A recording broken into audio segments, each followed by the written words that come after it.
Have extraterrestrials visited us here on Earth? Well, 14 men from 7 different countries participated in a panel discussion to describe why they believe UFOs have visited Earth. And these aren't guys they just picked up off the street. The panel includes former governor of Arizona, Fife Symington, who is one of many Arizonans who said they saw UFOs back in 1997 during an episode that is popularly referred to as the Phoenix Lights. Major sighting here. We want the United States government to stop perpetuating the myth that all UFOs can be explained away in down-to-earth and conventional terms. Instead, our country needs to reopen its official investigation that it shut down in 1969. I've read about this incident you had in 1951, and you said you saw literally hundreds of unidentifiable flying objects. Yes, they were flying quite high. How high we couldn't tell because we couldn't get anywhere near their altitude. But they were either very large craft way up or smaller crafts still well above what we could get to. So what is it that you want to see the Obama administration release? What is it specifically? What do you think is there that we need to see?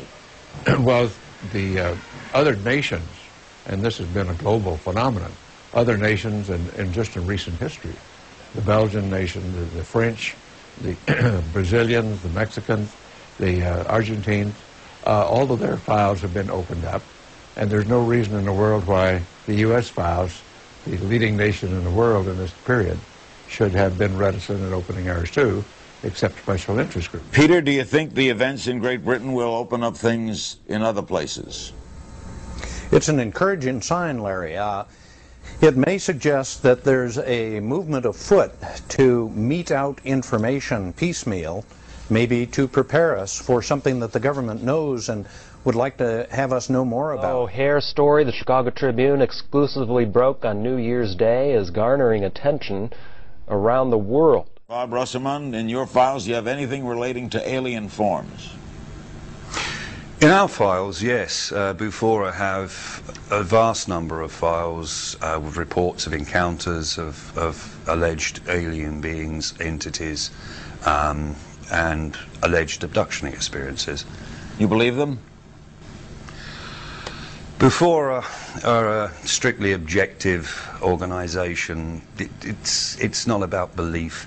It's where the facts and the evidence takes you.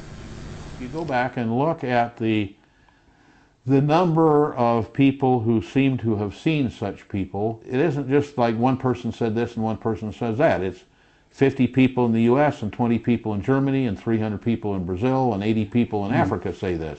Yeah. The people out there on other planets are no scarier than the people on other continents when white people first sailed out from Europe and discovered that there were people with other skin color. That's what we've learned from Henry Deacon and Sergeant Clifford Stone and all these other whistleblowers, that we're not dealing with scary alien insectoid creatures. There may be a few humans that are a little bit scary to introduce yourself to when you first meet them, but the vast majority of them, according to what we're hearing, are really amazing people. They're friendly people, and they're compassionate. The release follows hot on the heels of the statement by the Vatican just yesterday, I think it was, stating that they felt it was okay to believe in aliens and UFOs and life elsewhere in our galaxy. This is an interesting 1-2 punch. Others, though, believe these sightings are something bigger, something from another galaxy. We're talking about hundreds of thousands of cases, and I don't think there's a single day where there aren't very strong cases that are reported somewhere in the world. The Air Force did respond in scrambled jets, and it was imaged and photographed over, I believe there were 9 of them at one point that were actually seen in formation. Dr. Stephen M. Greer is the founder of the Disclosure Project. His organization collects information on unexplained sightings from all over the world, including the more than 2,000 reports around D.C. in the summer of '52, now known as the Washington Nationals. This famous photo shows 7 bright objects flying near the Capitol Dome. Radar also picked up 4 more objects in Beltsville and in Herndon. Puzzling objects Dr. Greer believes are behind a cover-up at the highest level. Everyone who I know who were military or intel were told, you didn't see this, you were not on the squadron that went up,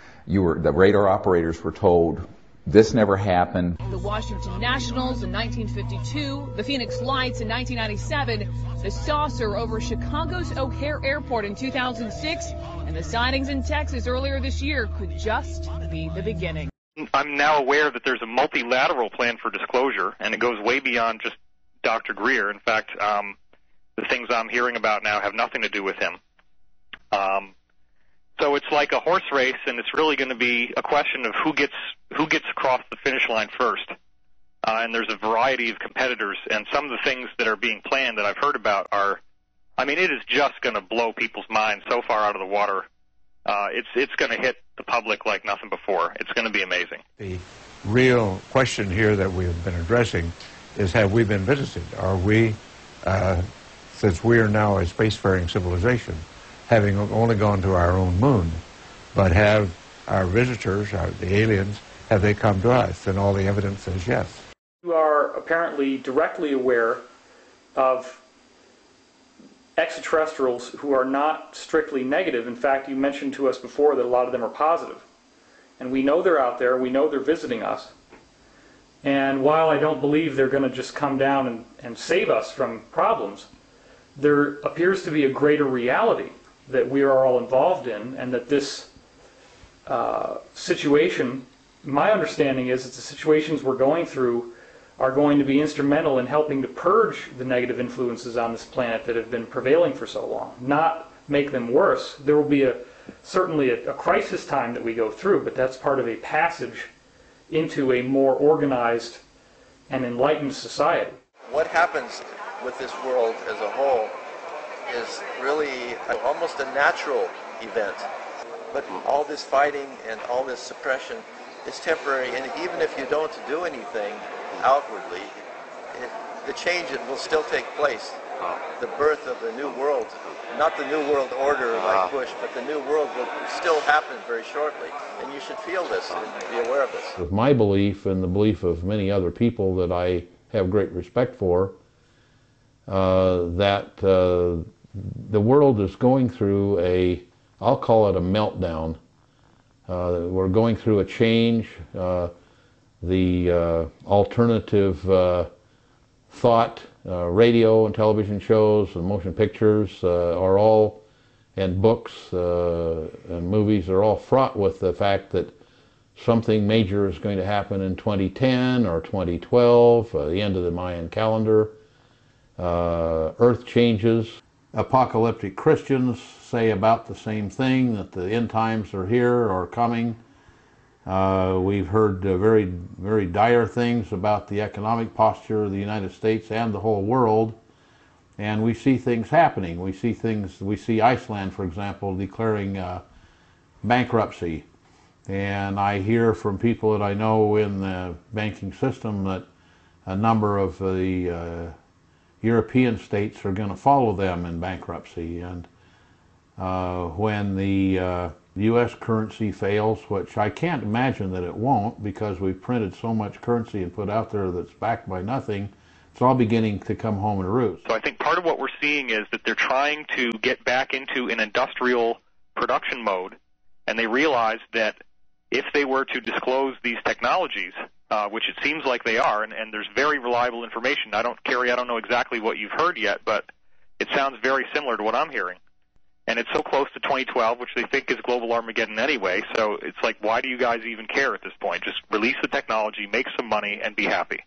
In the meantime, the rest of us are going to be waiting for January 2013, in which it's not going to be all the doom and gloom that these guys think it is, and we're going to have a new world which is positive, because now we have an awakened public who realizes that we're not alone. The disclosure that we're talking about is going to change people's lives. I think the financial upheaval and the switch around that's going to happen in terms of the world economy and the exposure of a lot of this corruption, I think that's going to be changing people's lives.